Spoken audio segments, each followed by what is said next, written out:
안녕하세요. 김은혜 노무사. 사전노무사입니다. 와, 오랜만이네요. 네, 정말 이슈다 이슈 오랜만에 촬영을 하는 것 같습니다. 여기 지금 촬영하는 곳도 바뀌었어요. 네, 굉장히 지금 촬영장이 굉장히 지금 좋아졌어요. 촬영 장비도 많이 늘어나고. 네. 지금 저희가 지금 보면서 촬영을 하고 있는데 이렇게 환경은 좋아지는데 왜 우리 얼굴은 나아지지 않는 거죠? 작년 거랑 비교해 보셨어요?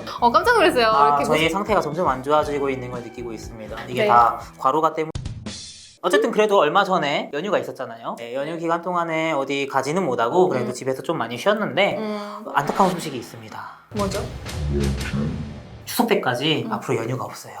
정말요? 진짜 없어요? 네, 광복절이랑 현충일이 다 토요일이더라고요. 맞아요. 네, 그러다 보니까 이제 쉴 수가 없는데 사실 이런 공휴일들이 평일이어도 못 쉬는 사람들도 많잖아요. 그쵸. 이게 공휴일 자체가 관공서의 공휴일에 관한 규정의 휴일이에요. 관공서를 하면 이제 공무원이잖아요. 사실 공무원들이 쉬는 날인데 이제 사실 일반 근로자들은 이게 휴일이 아니에요. 근데 회사에서 이걸 약정 휴일로 정한 경우에만 쉴 수가 있거든요. 주 휴일하고 근로자의 날만 법으로 정해진 휴일이기 때문에 안타깝게도 그 외에 나머지 날은 법으로 반드시 쉬어야 되는 날이 아니라서 맞아요. 약정 휴일로 정해져 있는지를 확인을 해야 됩니다. 맞아요. 하지만 희소식이 또 있죠.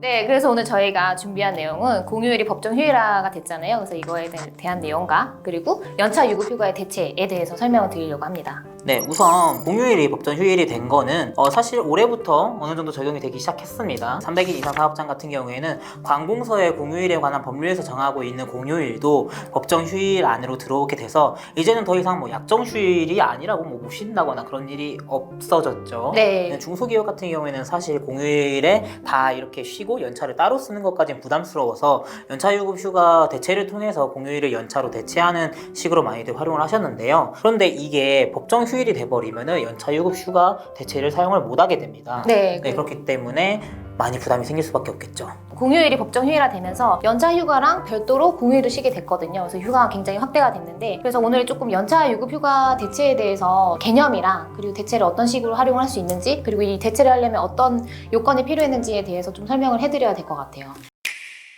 네, 그래서 연차 유급 휴가 대체는 아까 말씀드렸다시피 법정 휴일이 아닌 일반 약정 휴일에 쉬는 거를 연차로 대체하자고 근로자와 사용자 간에 서로 합의를 하는 내용인데요. 이게 적법하게 시행이 된다면은 당연히 연차를 사용한 것으로 봐서 나중에 연차 수당으로 지급을 하지 않아도 되지만 문제는 이게 생각보다 적법하게 시행되지 않는 경우가 많아서 사업장에서 좀 주의가 필요합니다. 맞아요. 연차 유급휴가 대체는 근로기준법 62조에 나와 있거든요. 이 62조에 어떤 식으로 나와 있냐면 근로자 대표와의 서면 합의를 통해서 연차 휴가에 가름하여 특정한 근로일에 휴무를 대체할 수 있다라고 되어 있어요. 그럼 여기 크게 이제 두 가지 요건이 있는데 근로자 대표와의 서면 합의가 필요하고 두 번째는 특정한 근로일을 대체를 할 수가 있습니다. 근데 이제 대부분의 중소기업 같은 경우는 어떤 식으로 이걸 대체를 활용하고 계시냐면 그냥 근로계약에 개별 근로계약에 어떤 날을 연차로 대체를 한다 이렇게 돼 있거든요. 그럼 이런 경우에는 법적 효과가 없어요. 왜냐면 근로자 대표와의 서면 합의를 한 게 아니기 때문에 법적 효과가 없고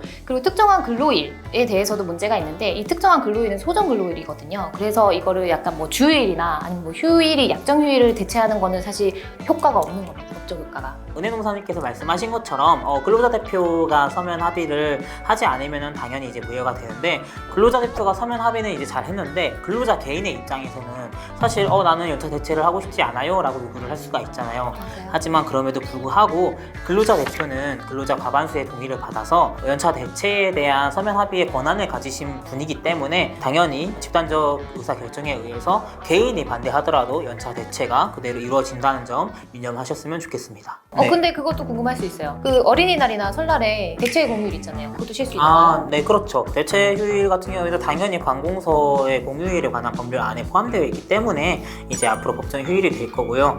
그렇게 하니까 또 하나 생각나는 게 임시 휴일도 있잖아요. 그냥 정부가 지정하는? 네, 정부가 지정하는 임시 휴일 역시 마찬가지로 법정 휴일이 되기 때문에 근로자분들한테 정말 많은 휴가권이 보장될 수 있지 않을까 싶습니다. 네, 빨간 날은 다 쉬시면 돼요. 네, 좋은 일이네요. 좋네요. 그쵸? 네. 네, 그래서 오늘은 공휴일이 법정 휴일이 된 것과 그리고 연차 대체에 대해서 같이 함께 설명을 드렸습니다. 이제 정말 법정 휴일이 근로자의 날, 주휴일 말고도 많이 생겼어요. 그죠? 네, 맞아요. 네, 오늘 저희가 준비한 내용 여기까지고 다음에는 또 다른 내용으로 찾아뵙도록 하겠습니다. 그럼 안녕! 안녕!